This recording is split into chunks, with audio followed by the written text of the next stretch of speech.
C'est une énergie qui est extrêmement abondante, puisqu'on pourrait alimenter plusieurs fois la consommation d'énergie mondiale à partir du rayonnement solaire qu'on a sur la planète. Et néanmoins, elle est encore très minoritaire dans le mix énergétique, et notamment dans le mix électrique, puisqu'elle représente moins de 2% au niveau mondial et aussi moins de 2% en France. C'est plein de paradoxes, il y a d'autres paradoxes. Elle est très appréciée des Français, 93% des Français sont favorables à développer le solaire, et en même temps elle est très méconnue, puisque beaucoup de gens ont des idées préconçues ou fausses sur le sujet, notamment sur le caractère recyclable, plutôt non recyclable des panneaux. Ils pensent que c'est pas possible, ils pensent que c'est cher, alors que c'est l'énergie la plus compétitive au niveau mondial. Donc il y a ce paradoxe-là qu'il faut arriver à dépasser en expliquant que les choses vont très vite et qu'aujourd'hui le solaire est l'énergie la plus compétitive dans le monde. En fait, les capitaux, effectivement, sont très demandeurs de s'investir dans les projets solaires parce que voilà, aujourd'hui, en 2017, 100 gigawatts de centrales solaires ont été raccordées. Donc ça traduit un appétit des investisseurs. C'est la première source d'électricité raccordée dans le monde chaque année, devant toutes les autres.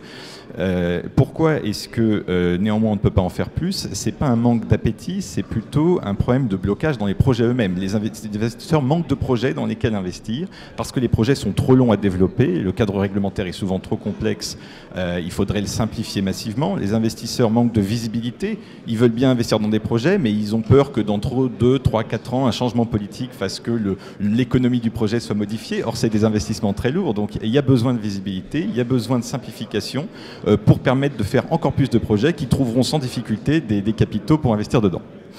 En quoi c'est disruptif?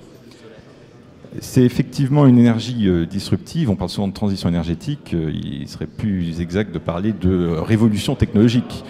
Toutes les énergies aujourd'hui reposent sur des machines tournantes, que ce soit l'éolien, l'hydroélectrique ou le nucléaire. Et le solaire est la seule à reposer sur un mécanisme complètement différent, un mécanisme qui a été mis au point par Becquerel en 1839, qui est l'effet photoélectrique, et qui permet je dirais, de faire de l'énergie à la fois à toute petite échelle et à très grande échelle, ce qui n'est pas possible avec des machines tournantes. Une machine tournante, plus elle est grosse, plus elle sera, je dirais, compétitive. Le solaire, sa marge de progression repose sur la loi de Moore.